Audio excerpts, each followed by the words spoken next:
Hello students, मैं VK sir अपने YouTube channel VK commerce studio में आप लोगों का स्वागत करता हूं। जैसा कि बेटा हम लोग पढ़ाई में इस समय बहुत ही मेहनत से लग गए हैं, ठीक है। और उम्मीद करते हैं सब लोग की पढ़ाई बढ़िया से चल रही है।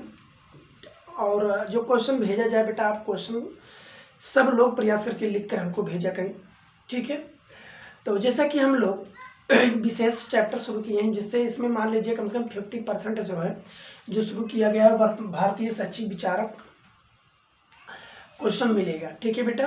तो इसमें जो देखिए पूरी तो पृष्ठभूमि पढ़ना थोड़ा सा ऐसा एक वो है कठिनाई है, क्योंकि इस समय हम लोग के पास कम है। लेकिन मैं इस तरह से पढ़ा रहा हूँ कि मुख्य तथ्य आपको जो बता रहा हूँ जान लीजिए कि आपके लिए रामबाण का काम करेगा, ठीक है बेटा। तो कम से कम इन तथ्यों को आप जरूर पढ़िए, नोट्स बनाइए और इससे संबंधित जो क्वेश्चन उठ रहे हैं उनको आप तैयार करिए, ठीक है बेटा। चलिए, तो आज हम लोग बात करेंगे वर्तमान शैक्षिक विचारक महात्मा गांधी जी के विषय में। आज किसके विषय में बात करेंगे? महात्मा गांधी जी, जिन्हें राष्ट्रपिता मतलब प्यार से बापू जी के कह के संबोधित करते हैं, ठीक है। तो राष्ट्रपिता महात्मा गांधी कैसे राष्ट्रपिता हुए, कैसे इनको लोग अपने देश के बापू जी के नाम से पुकारते हैं, इस महापुरुष के विषय में आज हम लोग कुछ मुख्य तथ्य के विषय में चर्चा करेंगे। इनकी क्या अपनी जीवनी पृष्ठभूमि है, शिक्षा के क्षेत्र में क्या इन्होंने पृष्ठभूमि क्या रचा, क्या दर्शन दिए, ठीक है। आज इन सभी तथ्यों के विषय में हम लोग चर्चा करेंगे, ठीक।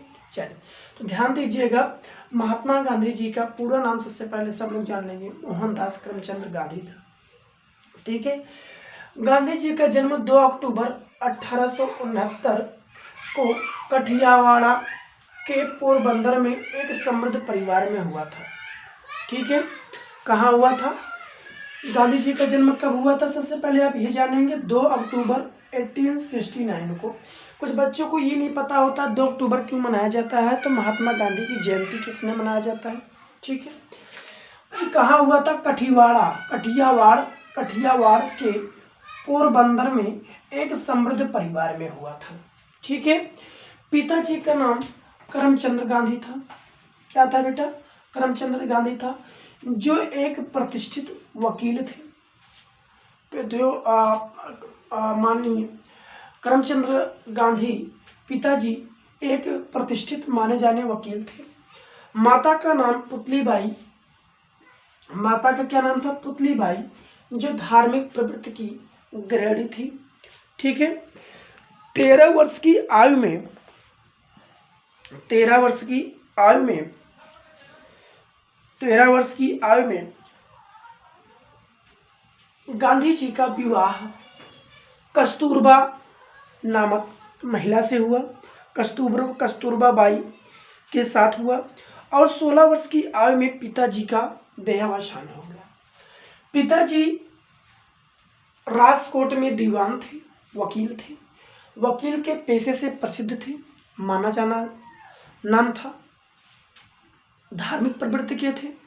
लेकिन जब इनका विवाह हुआ कस्तूरबा गांधी, उनका नाम पड़ा आज कस्तूरबा बाई के साथ हुआ, और ये 16 वर्ष की उम्र के बाद पिताजी का देहावसान हो गया। उसके बाद महात्मा गांधी जी का जो समय था बहुत संघर्षमय हो गया, ठीक है। तो इनकी जो प्रारंभिक शिक्षा थी बेटा, वो पाठशाला में पूरी हुई। महात्मा गांधी जी की प्रारंभिक शिक्षा पाठशाला में हुई है। उच्च शिक्षा के लिए महात्मा गांधी जी इंग्लैंड गए। इंग्लैंड में जाकर गांधी जी ने कानूनी शिक्षा ग्रहण की, और कानूनी शिक्षा ग्रहण करके भारत आकर वकालत किए। मतलब गांधी जी भी पेशे से वकील हो गए। ये कहा जाता है लगभग 1891 में भारत आकर वकील हो गए। और गांधी जी भी राजकोट में, जहां गांधी जी के पिताजी राजकोट दीवान थे, प्रसिद्ध वकील थे, उन्होंने ये भी राजकोट में वकालत प्रारंभ कर दी। वकील के रूप में गांधी जी को एक मामले में दक्षिणी अफ्रीका जाना पड़ा। तो ध्यान दीजिएगा ये कब घटना हुई? 1893 में। कानूनी शिक्षा कब इनकी पूरी हुई है? 1891 में। 1891 में कहाँ पर ये थे? राजकोट। राजकोट में क्या थे? वकील थे, ठीक है।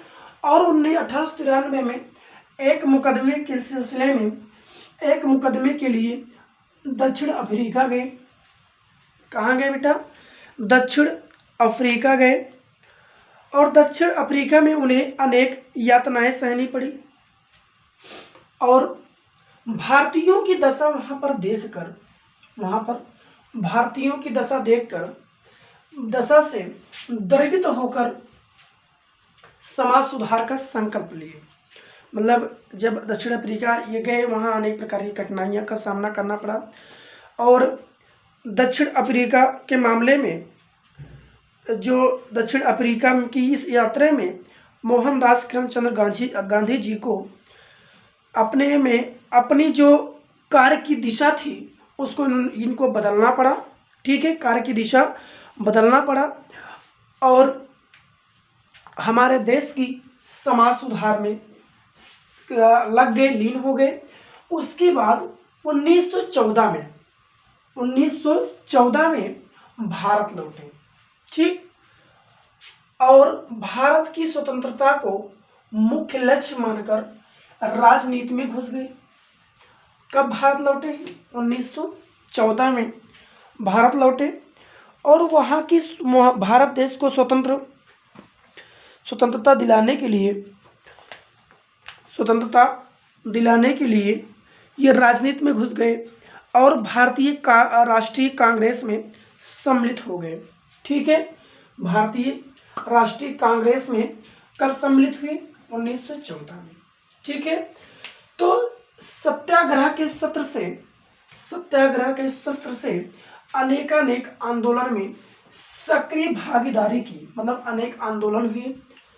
अनेक आंदोलन में जैसे जैसे क्या क्या आंदोलन था भाई? जैसे इन्होंने असहयोग आंदोलन, भारत छोड़ो आंदोलन आदि आंदोलनों में ये सक्रिय भागीदारी की। और भारतीय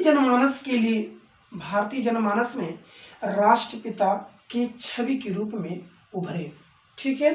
कहने का मतलब ये है कि गांधी जी के अनवरत संघर्ष से न रुकते हुए, संघर्ष करते हुए 1947 में देश को आज़ादी मिली, स्वतंत्र हुआ। और 30 जनवरी 1948 को, ध्यान दीजिएगा, इससे हुआ क्या? उनकी सफलता का प्रमाण असहयोग आंदोलन, भारत छोड़ो आंदोलन था, ठीक है। मतलब उनकी सफलता का जो प्रमाण था भारत छोड़ो आंदोलन, असहयोग आंदोलन, ठीक है। इनसे अंग्रेज भारत छोड़कर सदा के लिए चले गए, ठीक है। तो इस प्रकार निरंतर सामाजिक विसंगतियों से संघर्ष करते हुए एवं राजनीतिक नेतृत्व प्रदान करते हुए वे मतलब कौन? गांधी जी 30 जनवरी 1948 को पंचतत्व में विलीन हो गए। पंचतत्व में विलीन हो गए मतलब 30 जनवरी 1948 को आप लोग सब जानते हैं, नाथूराम गोडसे ने गोली मारकर गांधी जी की हत्या कर दी। और उनके निधन से संपूर्ण विश्व में दुख सा छा गया। और इस प्रकार गांधी जी केवल भारत को ही नहीं अपितु विश्व के महान पुरुष थे। और संपूर्ण विश्व बड़े आदर्श के साथ उनका नाम लेता है, उनके द्वारा बताए गए पद चिन्ह में चलने का प्रयास करता है और उनका आदर सत्कार करता है, ठीक है। तो ऐसे महापुरुष के विषय में हर कोई जानने का प्रयास करता है। और आज भी हम इन लोगों का, ऐसे महापुरुषों का नमन करते हैं, वंदन करते हैं, अभिनंदन करते हैं। हम आप सबको बताएंगे ऐसे महापुरुष के विषय में जब भी पढ़िए, नाम के लिए ना पढ़िए बल्कि उनके द्वारा बताए गए पद चिन्हों को आप पकड़िए, उनके द्वारा बताए गए कर कामों पर आप ध्यान दीजिए, उनके द्वारा बताए गए रास्ते पर चलने का प्रयास करिए। आपको हमेशा कहीं ना कहीं सफलता जरूर मिलेगी, ठीक है।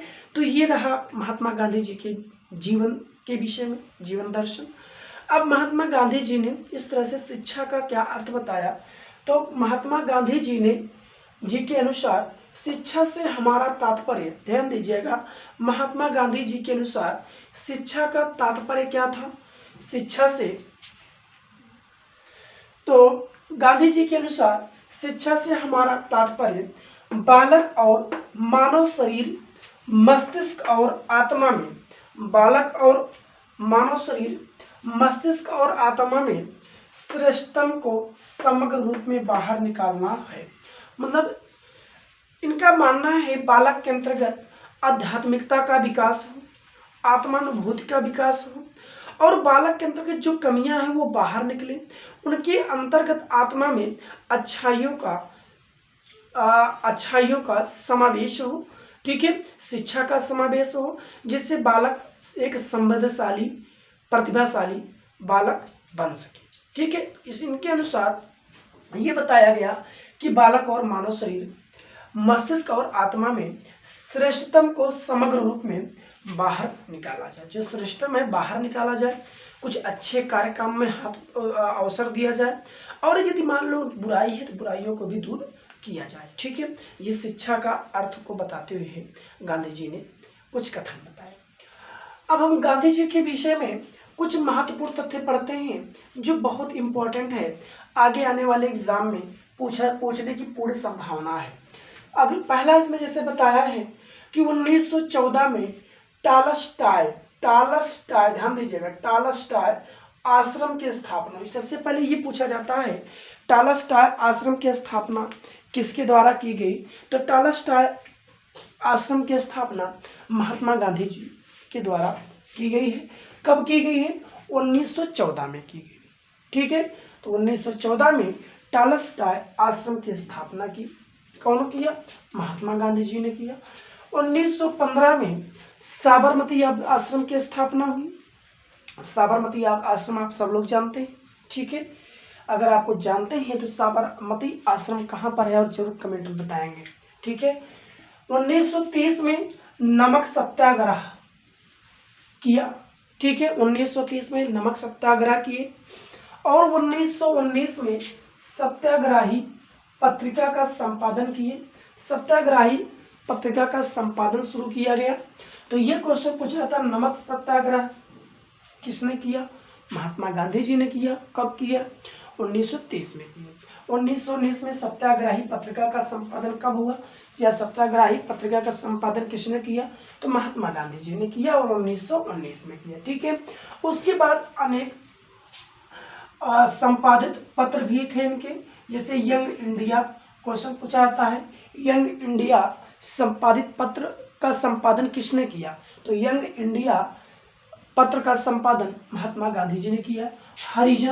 हरिजन का संपादन किसने किया? महात्मा गांधी जी ने किया। भूटान यज्ञ किसके द्वारा संपादित है? महात्मा गांधी जी के द्वारा संपादित एक पत्र माने जाते हैं, ठीक है बेटा। तो यंग इंडिया, हरिजन और भूटान यज्ञ, ठीक है। यंग इंडिया, हरिजन, भूटान यज्ञ, तीन पत्र किसके थे?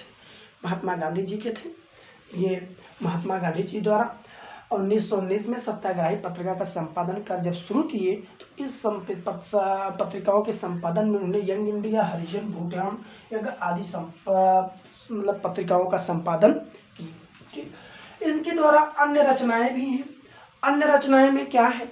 जैसे सबसे पहला हिंद स्वराज, क्वेश्चन ये पूछा जाता है, हिंद स्वराज की स्थापना किसने की, या हिंद स्वराज किसके द्वारा रचित है? तो महात्मा गांधी जी द्वारा रचित है। नीति धर्म महात्मा गांधी जी ने रचा। बेसिक शिक्षा, बहुत पूछा जाता है, बेसिक शिक्षा की शुरुआत किसने की? तो महात्मा गांधी जी ने की। किसने नई शिक्षा की ओर दिशा दिलाया? किसने नई शिक्षा की ओर दिशा मोड़ा? तो वो कौन है महापुरुष? महात्मा गांधी जी हैं। मेरी आत्मा की वेदना किसने लिखा है? मेरी आत्मा की वेदना महात्मा गांधी जी ने लिखा है। हिंदू धर्म महात्मा गांधी जी ने लिखा है। शांति महात्मा गांधी जी ने लिखा है। युद्ध में अहिंसा, हिंसा नहीं, युद्ध में अहिंसा किसने लिखा है? महात्मा गांधी जी ने लिखा है, ठीक है बेटा। तो उम्मीद करते हैं कि आपको ये जितनी रचनाएं हैं सारी रचनाएं याद हो गई होंगी। बेसिक शिक्षा, शांति, युद्ध में अहिंसा, हिंदू धर्म, नई शिक्षा की ओर, बेसिक शिक्षा, ठीक है, और हिंदू स्वराज और नीति धर्म, मेरी आत्मा की वेदना, ठीक है। ये तमाम रचनाएं हैं जो महात्मा गांधी द्वारा रचित की। समझ में आया बेटा? क्लियर हो रहा है ना? समझ में आ रहा सबको? कमेंट जरूर कर दें एक बार, ठीक है, लाइक कर दें। चलिए, हाँ, अब हम जानते हैं बेटा शिक्षा का क्या उद्देश्य है। साथियों, शिक्षा का उद्देश्य है, तो शिक्षा का उद्देश्य क्या है बेटा? शिक्षा का उद्देश्य है महात्मा गांधी जी द्वारा शिक्षा दर्शन में शिक्षा के कुछ महत्वपूर्ण उद्देश्यों को शामिल किया। तो गांधी जी के अनुसार शिक्षा के उद्देश्य में सबसे पहला उद्देश्य है बालक का सर्वांगीण विकास।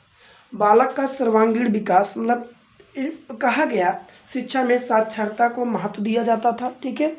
गांधी जी ने इस बात पर बल दिया कि शिक्षा के द्वारा बालक की आत्मा और मन का पूर्ण विकास कर उसके सर्वोत्कृष्ट गुणों का विकास होना चाहिए, ठीक है, जिससे बालक को सर्वोत्तम विकास हो सके, सर्वांगीण विकास हो सके। इसीलिए इन्होंने कहा कि गांधी जी ने 3R पर बल दिया। 3R, ये क्वेश्चन पूछा गया था एमएड एंट्रेंस परीक्षा में। 3R पर किसने बल दिया? तो 3R पर महात्मा गांधी जी ने बल दिया। 3R का मतलब क्या बताया इन्होंने? 3R का मतलब बताया है, नोट कर लेंगे। R का मतलब है 3R है ना। पहले R का मतलब है रीडिंग, दूसरे R का मतलब है राइटिंग, और तीसरा R का मतलब है अर्थमेटिक, ठीक है। रीडिंग, राइटिंग और अर्थमेटिक, पढ़ना, लिखना और गणित, ठीक है। ये 3R, रीडिंग, राइटिंग और अर्थमेटिक, ठीक है। तो 3R पर इन्होंने बल दिया। उसके बाद आध्यात्मिक विकास, अगला इन्होंने क्या उद्देश्य बताया? आध्यात्मिक विकास। गांधी जी के दर्शन में शिक्षा के आधार पर भारतीय दर्शन, संस्कृति दर्शन जीवन है, ठीक है। प्राचीन ऋषियों के समान ही साविद्या या मुक्त थे, अर्थात विद्या मुक्त के लिए है, विद्या से ही मुक्ति मिलनी है, ठीक है। इसका प्रतिपादन किया। गांधी जी ने अध्यात्मिक स्वतंत्रता प्राप्त करने की भी चर्चा की, ठीक है। और गांधी जी ने यह कहा कि प्रत्येक बालक का यह धर्म होना चाहिए कि जो वह शिक्षा के लिए, विकास के लिए मतलब अपने अंतर्गत अपने आध्यात्मिक मूल्यों का विकास करे और अपने से कुछ सोचकर शिक्षा ग्रहण करने का प्रयास करें, ठीक है। मतलब उनके जो आत्मानुभूत के मूल्य हैं उनको आधार माना जाए, उनका विकास हो। चरित्र का विकास मतलब बालक के द्वारा उठना बैठना, है ना, अपने बड़ों से मान सम्मान कैसे कर रहे हैं, इस सब का विकास, ये सब किसके अंतर्गत आता है बेटा? चरित्र के विकास, निर्माण के अंतर्गत आता है। उसके बाद बताया गया शिक्षा क्रिया द्वारा शिक्षा, मतलब ये भी बताया गया गांधी जी के अनुसार सामान्य लोगों की यह धारणा थी कि शिक्षा का उद्देश्य बुद्धि का विकास करना है। इसलिए हमारी जो शिक्षा पद्धति पुस्तकों पर बल देती है और हमारे देश के छात्र किताबी भाषा को पढ़ते हैं, इसलिए गांधी जी ने कहा सच्ची बौद्धिक शिक्षा शारीरिक के विभिन्न अवयवों अथवा हाथ, पैर, आँख, नाक, कान आदि के उपयोग द्वारा जो ग्रहण की जाती है, जहाँ पर सत्य का खोज स्वयं से किया जाता है, वही सच्ची शिक्षा मानी जाती है, ठीक है बेटा। तो इस तरह से गांधी जी के अनुसार चरित्र का निर्माण करना, क्रिया द्वारा शिक्षा ग्रहण करना और सर्वांगीण विकास, आध्यात्मिक मूल्यों का विकास, आत्मानुभूति का विकास, संपूर्ण विकास इनके द्वारा रचित किया गया है। और गांधी जी का ये भी मानना है 3D 3H का भी सिद्धांत, ये हेड, हैंड और हर्ट, ठीक है। ज्ञानात्मक, भावात्मक और क्रियात्मक जो शिक्षा का उद्देश्य है इनको भी इन्होंने शामिल किया। और इस तरह से बालक के सर्वांगीण विकास को आधार मानते हुए शिक्षा का इन्होंने क्या किया? दार्शनिक रूप में आज फेमस हुए, प्रसिद्ध हुए, जो आज हमारा देश ही नहीं पूरा विश्व कह दीजिए गांधी जी का सम्मान और इज्जत से पेश आते हैं, ठीक है। तो ये आपका रहा आज महान पुरुष बापू जी को राष्ट्रपिता के नाम से पुकारते हैं, गांधी जी के विषय में महत्वपूर्ण बातें। तो आप लोग पढ़ लीजिएगा बेटा, समझ लीजिएगा, कुछ अपने से भी पढ़ते रहिए, ठीक है, पूरी तैयारी हो जाएगी। ओके, चलें, थैंक्स। लाइक करेंगे, लाइक करना बिल्कुल नहीं भूलेंगे, कमेंट्स करेंगे, और अगर समझ में आया है तो अपने हित जो बहुत खास मित्र हैं या जो भी आपको इस हमारा महत्व दें क्लास का, उनके पास ज़रूर शेयर करें। ठीक है।